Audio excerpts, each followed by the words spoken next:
KSN రాజు గారు 16వ శాసనసభకు మీరు స్పీకర్గా ఎన్నిక కాబడినందుకు ముందుగా నా అభినందనలు అధ్యక్ష. మీకు శాసనసభ్యుడిగా ఇక్కడ నిలబడి మాట్లాడే అవకాశం కల్పించిన పెద్దలు సభానాయకులు ముఖ్యమంత్రి గారు చంద్రబాబు నాయుడు గారికి నా కృతజ్ఞతలు అధ్యక్ష.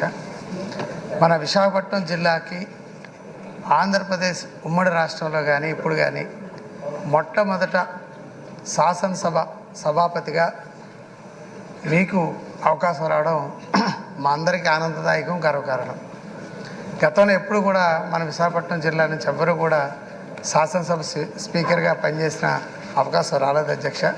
అది మొట్టమొదటి అవకాశం మీకు రావడం మాకు ఆనందదాయకం. కారణం దాంట్లో మా స్వార్థం చోడవరం నియోజకవర్గం, నర్సీపట్నం రెండు పక్కపక్క నియోజకవర్గాలుగా గత 20-25 సంవత్సరాలుగా నాకు వ్యక్తిగతంగా రాజకీయ గురువుగా ఉన్న మీరు సభాధ్యక్షులుగా ఉండడం, ఆ సభలో నేను సభ్యుడిగా ఉండడం ఒక అదృష్టంగా ఆనందంగా భావిస్తూ, అదేవిధంగా విశాఖపట్నం జిల్లా పట్ల పెద్దలు చంద్రబాబు నాయుడు గారికి ఉన్నటువంటి ప్రేమాభిమానాలకి తార్కాణం సభాపతిగా మీకు అవకాశం కల్పించడం కానీ, రాష్ట్ర హోంమంత్రిగా కీలకమైనటువంటి బాధ్యతలు మన విశాఖపట్నం జిల్లాకు చెందిన అనిత గారికి కల్పించడం కానీ, పార్టీ పరంగా రాష్ట్ర పార్టీ అధ్యక్షులుగా పల్లా శ్రీనివాసరావు గారికి అవకాశం కల్పించడం కానీ, విశాఖపట్నానికి మేము అది చేస్తాం ఇది చేస్తామని చెప్పిన గతంలో పాలకుల యొక్క మాటను చూసాం అధ్యక్ష.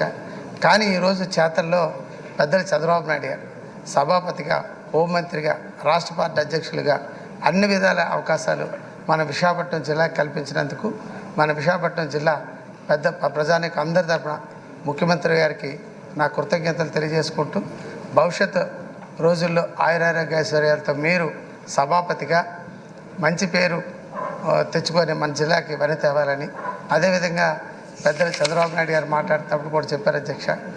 బాబు జగజ్జీవనరావు ఉత్తరాంధ్ర సూర్యుల సెవంత్ పథకం మన చోడవరం, నర్సీపట్నం నియోజకవర్గాలకు సంబంధించి మన గతంలో మీ యొక్క ఇన్వాల్వ్మెంట్తో ఏ విధంగా శాంక్షన్ అయింది, అది ఈ గత ప్రభుత్వంలో ఆగిపోయిన సంగతి కూడా మీకు తెలుసు అధ్యక్ష.